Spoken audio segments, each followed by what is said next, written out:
It's Reality Check with Craig Price.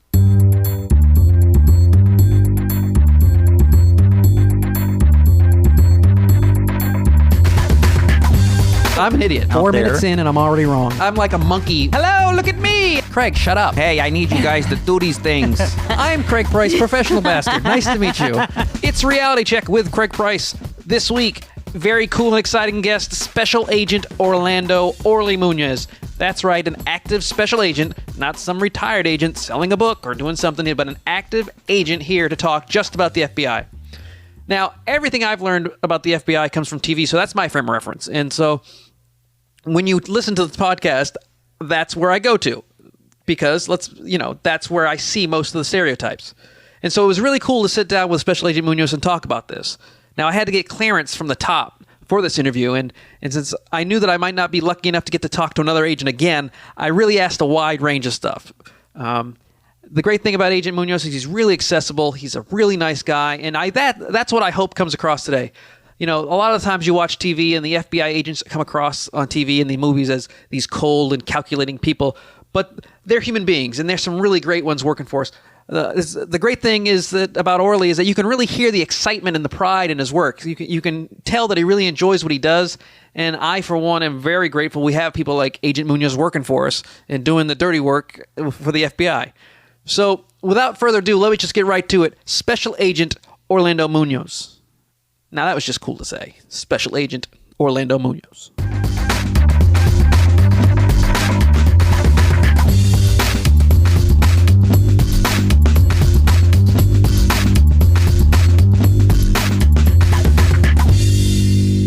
You know, this is probably the first time that I've ever interviewed anybody that might potentially be armed. I am armed. Yeah, so I will try to make the questions more reasonable.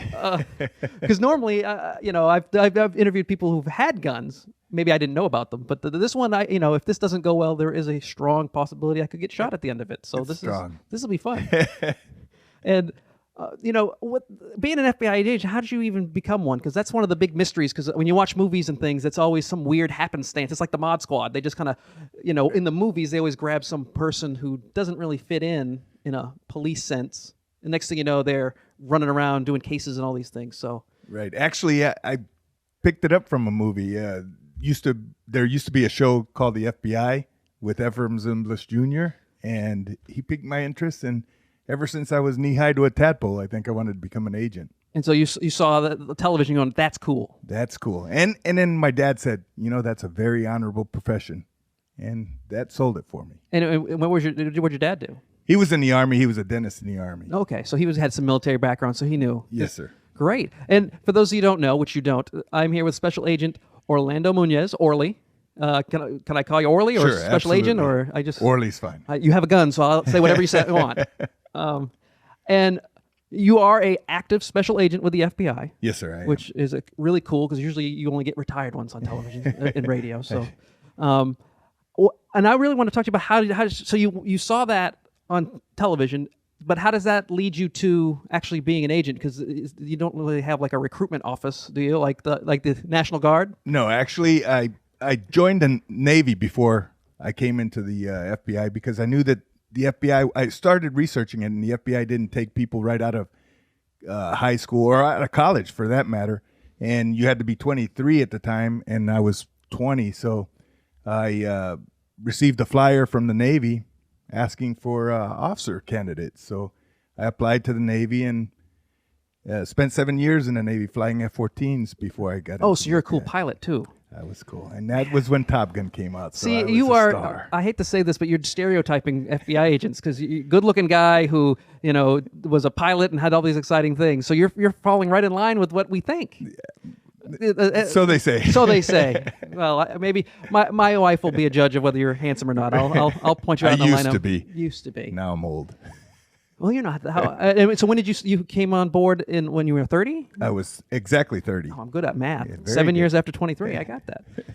But how do they usually recruit folks? Like you said, they don't really just grab them out of college even. No, I actually went to the FBI myself and started the application process. And it took about a year and a half before I was accepted into the FBI. And then I had to ask the Navy to let me out. So It took me about 6 months to get out of the Navy to get into the FBI. Now, does the FBI look for certain types of people, or are they looking for certain skill sets, or? Yes, sir. There's 5 different programs. And you don't have to call me sir. If I don't have to call you special agent, you don't have to call me sir. Okay. There's 5 different programs you can get in under law, if you have a law degree, accounting, if you're eligible to take the CPA The exam. sexiest job in the FBI. Right. Any type of information technology. Computer guys. Computer guys, science, that type of stuff. Language, which is a foreign language that the Bureau's in need of. And that's how I actually started to get in, because I speak Spanish too. And then the diversified program, which is any degree with 3 years of work experience. A wild card. Wild card. That's the one where, just in case you have something that they didn't even think of that would be extremely useful. Right. A lot of military guys will fit into that, prior law enforcement, but it's probably the hardest program to get into because there's a lot of competition for that program. Now, we're in Houston, and from what I understand, for a special agent, maybe not for administrative or for management, but if you're an agent, from what I understand, Houston's like the sexiest place to be because you got everything here. You don't have one major situation. You've got sex trafficking, drugs, you've got immigration, you've got, since there's a lot of corporations here, you got a lot of corporate fraud. Terrorism with the port. Come see Houston. It's a little bit of everything. I hope the tourism department doesn't listen to this. But I love living here. But what is the thing about Houston that is so... Is it because it's so close to Mexico, so close to the borders, and has all these options? It is, and I spent 18 years down in McAllen, Texas, as part of my career. So I started out in McAllen, which was right on the border, and Houston was basically a waypoint to McAllen and back. So there's a lot of activity coming through Houston, going towards the border, and vice versa. And when you talk about Houston, I keep seeing a lot of trafficking, a lot of things going through the border. Is that the major issue here in Houston, or is there other certain things that maybe we're not even aware of that would be the highest priority here in Houston? Well, I think there's always public corruption. Public corruption is one of our top priorities in the FBI, and along with that comes all sorts of other crimes that can be involved. Well, it makes sense that we're this close to Louisiana. We're talking about public corruption. But yeah, actually, I went to LSU, so be careful. Oh, did you? Well, I should have known. You have your little LSU Tiger badge. But there's so many different things that the FBI covers that I don't think a lot of people realize. You cover cyber terrorism, and so what does that include? Is it just constant monitoring of the internet? I think we monitor all types of cyber activity, not only terroristic activity, but also child predator type activity, any type of cyber crimes, any crime that could be involved using the internet, using the computers. Which leads into fraud. Right. And then you guys, when it comes to kidnapping, that's pretty obvious. Once they leave state lines, it becomes FBI territory. Unless it's a child of minor years, and then we get involved. The presumption of interstate travel is there, so we'll get involved almost immediately if it's a child of tender years.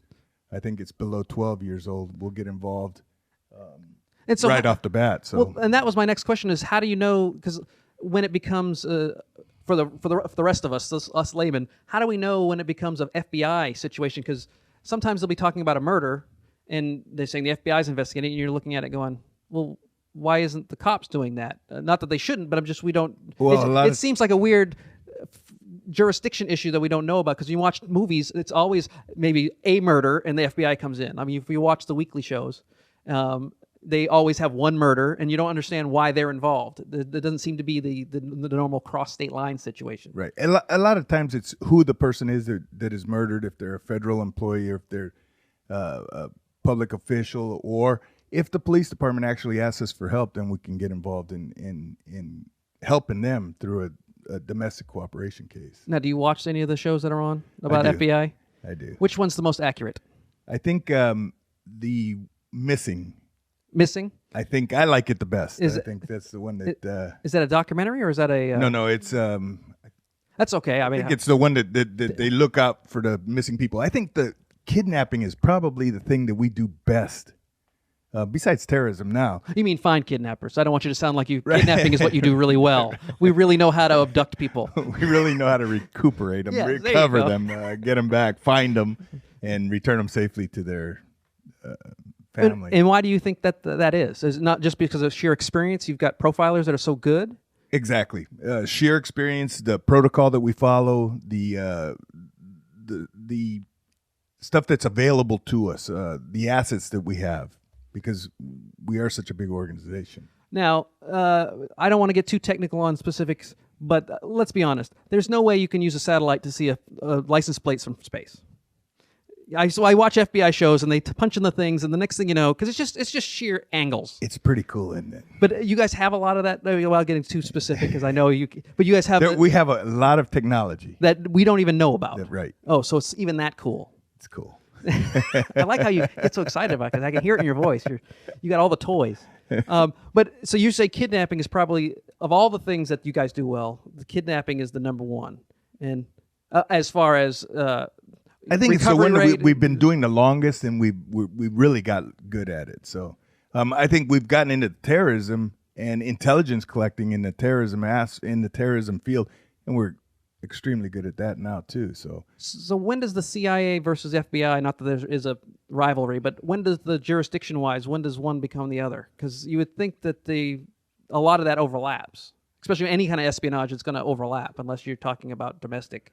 Right. In domestic, Right. we cover. I mean, and then if we're outside, we're going to cooperate with the CIA. And right now, I think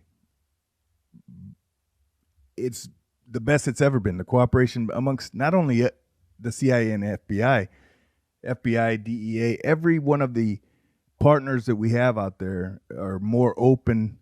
We're more open with them and cooperate a lot more now than when I first got in. Yeah, because it seemed like, just going by what we see, is that there was a slight rivalry, or at least there was a protection of information for years. And then after 9/11, it seemed to be a lot more cooperative. Has that integration been smooth? Very smooth. And we have agents from all different departments that are co-located with us here. So. Well, because you not only do you do the espionage, foreign intelligence situation, which would incorporate the CIA, but you also do enforcement. There's some drug issues that you guys handle, so the DEA must be involved with you guys? DEA. We have joint terrorism task forces. We have the DEA. We have HIDA. We have OCDEF, which is Organized Crime and Drug Enforcement Task Forces. We have Violent Crime Task Forces, Safe Streets Task Forces. So the task force concept has really been welcomed by the FBI. And so when you started with the FBI, where did you start out? In McAllen, Texas. No, but I mean, in what capacity? Violent crimes. And I was in a small office, so I did a little bit of everything. But my main thing that I started with was fugitives. I apprehended a lot of fugitives. And I was on the border. So you worked with the Rangers, the Texas Rangers, or the Marshals? The Rangers. Well, the Marshals, I'm trying. That's why it gets so confusing, because U.S. Marshals I think of as people who take care of fugitives, because I saw The Fugitive, right? And Tommy Lee Jones went after Harrison Ford because he crossed state lines. Right. And when I first started, I think we had jurisdiction over the fugitives, so we did it in cooperation with the Marshals. But I did work a lot with the Texas Rangers. My brother-in-law is a Texas Ranger, so. And I noticed that a lot of FBI agents know, or not that it's nepotism, but they know or have family that are FBI or the Texas Rangers. So it seems like it comes from a background that, if you have military or if you have police in your background, you have that sense of duty that normal folks like myself, I was told not to get into any kind of military because I would end up dead. My wife is an agent. My brother is an agent. My brother-in-law is a Texas Ranger. So, and that's not uncommon. I've met several agents that have spouses that are agents. So it really is it's like a family here. Right. Now, when you were with the violent crime, so you went from fugitives to violent crime, the SWAT, I believe. I spent about 12 years on the SWAT team. So when do they call in the local SWAT team versus the feds, or are all SWAT teams feds? No. Matter of fact, I was training coordinator down in McAllen, so I trained a lot of the SWAT teams down in the valley. We had about 32 different police departments down there, and each one of them, well, not each one of them, but the major ones were building SWAT teams. So we got together, we would train with them. But if it's a federal violation, then and we have jurisdiction and we have the primary basically role, we will respond to a federal case. Most of our kidnappings down in the valley, we had an average of about 17 kidnappings a year. Wow. So our SWAT team would respond to those. And were those kidnappings mostly domestic, or were they drug-related? Well, I was thinking McAllen, they're going to be people maybe crossing borders for ransom kind of situation. Right. Drug debts, people getting Drug kidnapped debts. for drug debts. How much is a person worth for drugs? That's what I mean. Is it a $10,000 deal? Is it $50? Or is it $9? I don't know drugs. So if some of them were lower end, and those were the ones that were kind of iffy. But most of them were higher end, a couple $100,000. How much for a dog? If I had to kidnap someone's dog, like $500? Dogs aren't they weren't worth much. Oh, I just in my head, I'm thinking that seems odd that you would kidnap. I mean, I understand the concept because we've kind of eliminated a lot of kidnapping ransom situations from what I understand. I mean, we do have a few, but I guess in the 30s, they just kind of, we're not going to negotiate with kidnappers as far as paying ransoms anymore. Right. And that pretty much eliminated it for a long time. Kidnappings were usually like domestic issues, parents kind of thing. Or, right, parental kidnappings. We had a few of those, but those were normally court issues. Somebody had custody of them, and the father took off with them and went to Mexico, Right. and then we'd have to get them back. But most of the ones that we worked on in the Valley were drug-related, where somebody owed a debt for a lost load, and they would kidnap the brother or the son or the daughter of the drug dealer, and then we'd obviously have to work it, whether it was a drug dealer or not. We still had to work it as a kidnapping. And I'm assuming that criminals are not that bright. They may start off being their plan usually is complicated up front. It's front loaded. But, you know what I mean? They know they can commit the crime because they're smart enough to actually commit the crime. But long term, I don't really, there's usually some mistakes they're going to make along the way. The good thing is that we have such, and I say this, I'm an instructor in the FBI, so I instruct our instructors, and we have such talent in the FBI that it amazes me. Every time I teach a class, I think, where are these people coming from? Because they're so talented that we use that talent in all our investigations, and we really outsmart the people. Even though you would assume that the bad guy's dumb, a lot of times they're smart, but we just get a little smarter. Well, also they only have one brain, and you have we have many brains. So even if he's a mastermind, it's only him. That's right. I mean, like I said, they usually are going to mess up. That's why I tell people that the interrogations are not there they're not really going to pry a lot of information. What they're doing is finding inconsistencies. So you just keep asking the same question in different ways until they screw up. Right. So I would never be good in an interrogation because I can't remember anything anyways. So it would be inconsistent from one to the next. But so you're an instructor. So what do you instruct on? I'm a tactical instructor, I'm a firearms instructor, and I'm an advanced instructor, which the advanced instructor is, we certify the instructors in the FBI. So I teach guys how to be instructors. So you teach them, and then they teach different things like shooting. Right. Now, do you have to be every year you got to get recertified, or is it every couple of years? Every 3 years for an advanced instructor, and for a firearms instructor, we have to qualify every 3 months, 4 times a year. So, well, see, that's important to know because you guys are probably going to pull a trigger a lot more than just the regular folks. I'm assuming. And we have to make sure that all the agents are maintaining their level of proficiency. So, because deadly force is very, very, very serious, and we want to make sure when they utilize it, they're utilizing it correctly. Now, since we're in Texas, I know that we've got a lot of issues with drugs, especially on the borders, and we've got a lot of border patrols.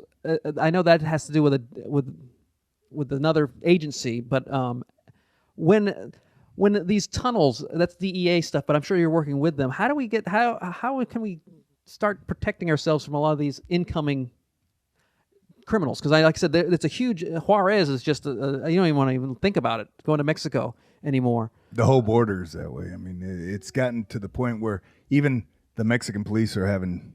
Well, they're getting killed. The chief of police as soon as he gets hired, they kill him in 3 days. Right. And so we're seeing a lot of that. Are we seeing a lot of that coming into Texas now? I think In Arizona and California as well. all over the border it's getting to the point where we're very vigilant about what's happening on the borders, obviously, because even the Mexican police that are trying to do good are having a hard time. Yeah, no, I certainly don't want to make it sound monster. like it just seems like it's getting overwhelmed over there. And is there something that we should be doing on our side to make it better, or is it just that we just got to help the Mexican police as much as we can? As far as we can, and through intelligence, we're developing more intelligence and attacking the criminal problem on this side, so preventing it from coming this way. I mean, it's obviously coming this way, and we're just going to have to keep attacking. Right, as long as it's a situation where, America is a good place to live versus where they are. Plus, and like I said, this is not sponsored by the FBI. We buy a lot of the drugs here in America, right. So that's why they come here. They don't come here. It's like everyone's all upset about China, but we buy all the Chinese goods, so it's our fault. Just like the drug use is mostly on the American side. They're not selling it to each other. But one of the things I want to, because this one, I know we're starting to go down a road that's making our chaperone uncomfortable, and I am being chaperoned as we speak. Don't look directly at her, or she may have a gun as well. She does. She does have a gun. Everyone in this building has a gun but me. The only thing I hate to do is shoot my mouth off. We keep it concealed, though. I taught my wife how to shoot, too, so... Well, that's the other thing. I'm going to make sure that I don't shoot guns. I haven't shot a gun for years, so you might have to come out and get me certified so I can figure out how to do that. Because apparently Texas is being overrun with criminals. So everybody in Texas has a gun. They have more than one.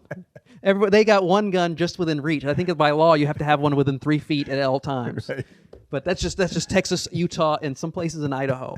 But one of the things that we always see every time we think FBI, we always think serial killers. I mean, that's just when I had a chance to speak to the FBI and all their employees a while back, I was talking about they don't make movies about TSA agents.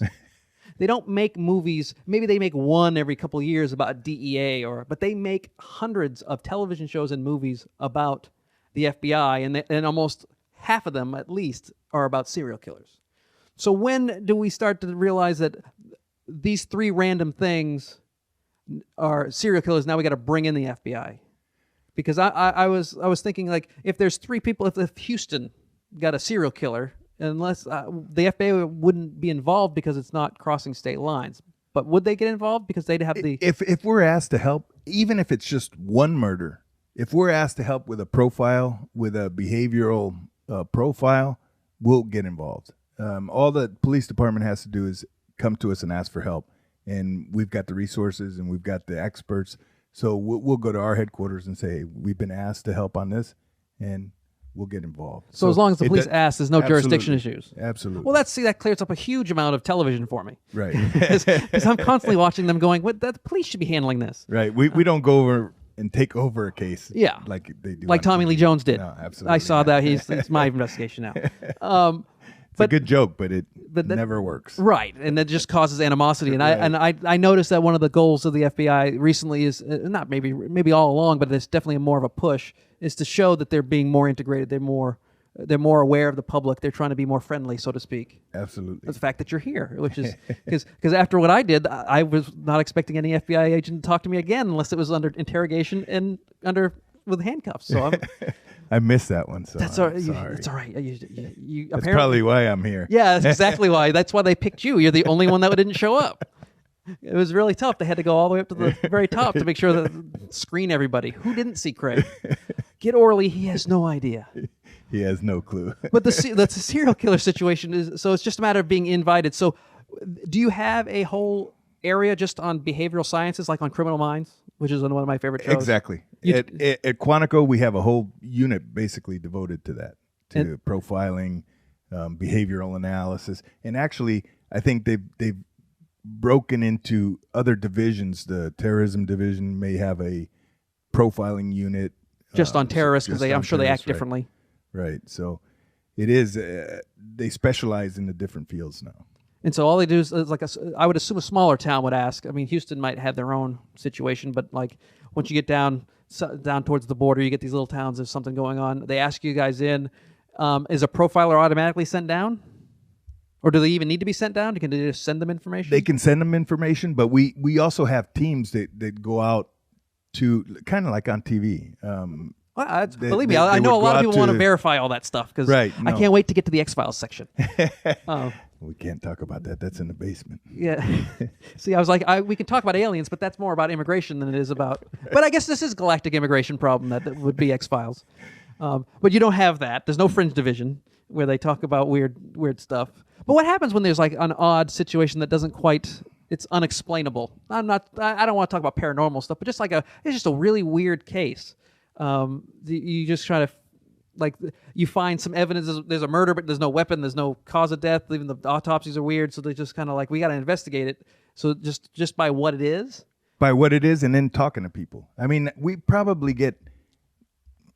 I'm going to take a guess at 95% of our information from talking to people. So if we go and interview somebody and get one piece of information that we can expand upon, then we go to the other person, we expand upon that and expand upon that, and then from there we can track the evidence. So I think talking to people, the ability to have people trust us and give us information is probably one of our strongest assets that we have in the FBI, because we've been doing it for so long and we've been protecting information that comes into us for so long that people trust us. Now, I did have a question from one. I got a question from one of the listeners. I told them I was coming here, and they want to know if you still have to clear off your desk. J. Edgar Hoover made every FBI agent clear off their desk every night before they left. Is that something you still have to do? We should. Should. Do you have to? Is the thing. Should is that seems more of an opinion. Is it a rule that you have to clean your desk off before you? Not of everything, no. Oh, it used to be. I'd still leave my photos on there. My wife would kill me if I took her photo off my desk. So the wife has more power than the government. Absolutely. I certainly understand that one. Because that was the old thing was that they had to clear off the desk. Everything had to be spotless before you left for some reason. I guess they just afraid that you'd leave stuff out. Right. I don't know, but now they trust you. Obviously we still have security. Well, sure, you're not going to leave sensitive files out, but I Exactly. wanted to make sure you didn't have to have it spotless. Not spotless. All right. So there, you've got that one answered. I can't remember who asked me that one, but that was on there as well. But one of the other things you do a lot of fraud, but it's not just corporate fraud, but it's also public fraud. So you cover basically white collar crimes and corrupt officials. Corrupt officials. Public corruption is one of the big things, and that's what my wife works. So any official that's in a public office that should have the trust of the people, if that person goes bad, then he deserves to be in jail. Probably more than a common criminal, because he has the trust of the public, and he violates that trust. Yeah, he was elected she. It's like Right. It's like a doctor. You're going to them for help. They shouldn't abuse that. Exactly. And do you find that it's cultural, or do you find it's just because like I said, we brought up Louisiana, and Louisiana. No, let's be honest. Louisiana is got a huge, ugly reputation for government and public fraud. Mostly elected officials, are always putting thousands of dollars in the freezer, or they're getting caught with prostitutes, or they're doing all this stuff, and so they kind of earn that reputation. Did that happen in Louisiana? Everything's happened in Louisiana. You know this. You're from there. Everything happens in Louisiana. It's the Las Vegas of the South. What stays in Louisiana happens there, stays there. But do you find that it's more that just one bad apple somewhere, or is there certain pockets you'll find that it becomes more of a societal? Like, we won't make fun of the South. Chicago. They call it Chicago politics because Chicago is known for corrupt officials. I believe 4 of the last 6 governors have gone to jail. So do you find it like a cultural situation where certain states and certain cities have more problems than others, or do you find it's just bad apples are everywhere? I mean, and I think the opportunity, depending on where you are, may present itself a little more. I mean, obviously along the border with the drug stuff, for law enforcement officials, it presents itself a lot more here than it would in Arkansas. Or in Iowa. You mean meth capital of the United States? Arkansas wouldn't have it? But I got your point. There's not a lot of people bribing Canadian patrols. Right. Maybe they're offering them Starbucks coffee and, Right. donuts or something. But I guess it's the southern border where most of the issues are, where you have that. Right. And it all begins with just bending one rule. I mean, just an ethical issue, and then all of a sudden you find yourself in a landslide. It's like pulling a string on a sweater. Right. And before you know it, they're doing something illegal, and they get caught, and then their whole life basically is done like they knew it. Well, I was going to say, we know that D.C. is going to be hot and heavy with corruption, only because that's where everybody's located. But I was just want to see if it was more of a southern thing, a west coast thing. It's really it's everywhere. Right. And do you find that it's just people who kind of didn't? It's always these one of these borderline issues where they may not have known they've broken a law. Because there's certain instances that you do something and you pay for an expense and it's $20 and you just don't forget to write it off. All of a sudden now you're a corrupt official. The ones that we investigate. No, you obviously do there's bigger. absolutely no doubt. Okay, but that they knew. So these are the hardcore conspiracy. They're going to try to make sure that they get as much as possible. They're working the system. And it may not be a lot of money that they're getting, but they definitely know that it's wrong. Okay. And so there's definitely that intent, because I know there's a lot of situations that I've seen where people have been taken down because they did one thing wrong they didn't even know they were doing wrong. But you guys investigate the hardcore stuff. Right. And do you see a lot of it? Is it getting better or is it getting worse? Because politics in I'm general, hoping it's getting better. Well, politics in general is getting worse. So, I mean, just in general, the way they talk to each other, the way they talk about each other, it's just getting awful. So I didn't know if we're getting. I mean, it's obviously become a priority with us, so it's elevated to the level where we view it as a major problem. So, but I think, but it's improving. It's improving. And now, you said that there's definitely more of that than corporate fraud, but you still handle corporate fraud, white collar crimes, insider trading kind of things. Is that? Oh no, there's all sorts of fraud that we can do. We do mortgage fraud, we do wire frauds, we do any type of interstate. Healthcare fraud was one of the I saw that was a big one. Sure. So I'm not saying that there's more public corruption than all those. No, I'm not saying that either. I was just making a segue. Oh no. Okay. We went from very good. Yeah, it was just a segue. We know that we know they're probably about the same, because usually what happens is the rich people end up going into politics. So corporate guys end up, But when it comes to corporate fraud, Houston's going to be a great place for it to be, because we're so big. Well, so, from what I understand, we've got more corporate headquarters located in Houston than anywhere else in the country, just because it's just cheap land and you can get office buildings and such like that. Is it usually a whistleblower that clues you in, or is it something else that clues you in on a lot of the fraud? Again, people. So, I mean, but is it more of someone inside has to say, look, this is going bad? Or is it corporate people just making huge mistakes like they're going to and should do so they can get caught? Is it something that you're monitoring, or is it just you're hoping good citizens come forward? We're always hoping good citizens come forward, and we're always tasking people with that we get information from with telling us. I mean, if we're told about something, then we're going to verify it, and then we're going to investigate it. Okay. Well, before I let you go, because we've been here, and I don't want to take up any more of your precious time. I'm sure there's someone you could be arresting right now, or instructing on how to arrest. Working for the FBI, it seems like it'd be it's a great place to be, just because of the people involved, and you're actually doing the good work, so to speak. But when you first started, what was the one thing about being in the FBI that you didn't think about at all that kind of shocked you when you got here? It was one of these. You had no idea it was either going to be this difficult, or you were going to be doing this kind of thing, because you said you watched TV. Right. So when you were watching TV, what was the one thing that when you finally joined the FBI, you were like, oh, this is even better, or super awesome, or this wasn't what I was expecting, or this was kind of different? It doesn't have to be good or bad. I think that I didn't think I was going to have so much fun. I mean, when I got to the Valley, my first day on the job, I arrested a fugitive who was wanted for raping an 82-year-old lady, and I caught him in the closet.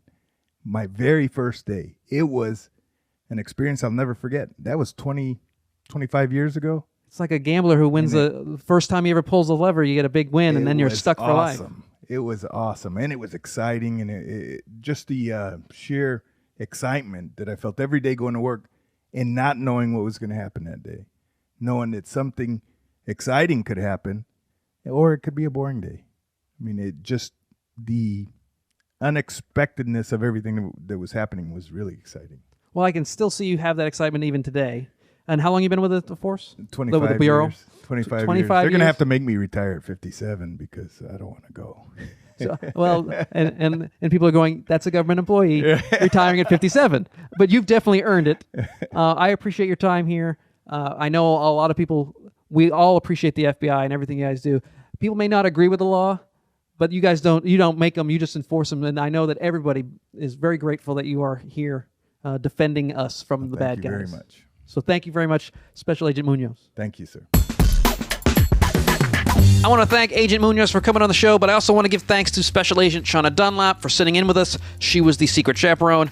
And special thanks to Special Agents Patricia Villafranca and Lucy Sanfilippo for helping me get this interview. I really appreciate it. Remember, if you have any questions or comments, you can email me at craig@speakercraigprice.com. Enjoy your holiday weekend. See you next week.